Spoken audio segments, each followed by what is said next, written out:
নিবন্ধন চেয়ে আবেদন করা জাতীয় নাগরিক পার্টি এনসিপি সহ ১৬টি নতুন রাজনৈতিক দল নির্বাচন কমিশনের প্রাথমিক যাচাই বাছাইয়ে উত্তীর্ণ হয়েছে।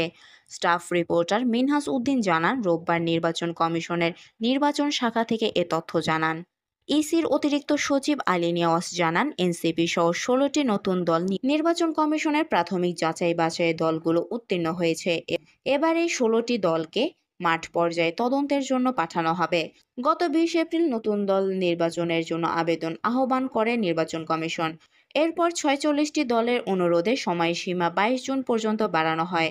বর্ধিত সময়ে মোট ১৪৭টি দল আবেদন করে, তবে তাদের মধ্যে ৩টি দল একাধিক আবেদন করে। পরে প্রাথমিক যাচাই বাছাইয়ের সব দলের কাগজের ঘাটতি থাকায় ১৫ দিন সময় বেঁধে দিয়ে দলগুলোকে প্রয়োজনীয় নথি জমা দিতে দলগুলোকে চিঠি দেয় নির্বাচন কমিশন। এরপর ৮০টি দল তাদের কাগজপত্র জমা দেয় ইসিতে। ৬টি দল বাদে বাকি দলগুলো সময় চায়। আরপিও অনুযায়ী ২০০৮ সাল থেকে রাজনৈতিক দলের নিবন্ধন প্রক্রিয়া শুরু করে ইসি। বর্তমানে দেশের নিবন্ধিত রাজনৈতিক দলের সংখ্যা ৫০টি।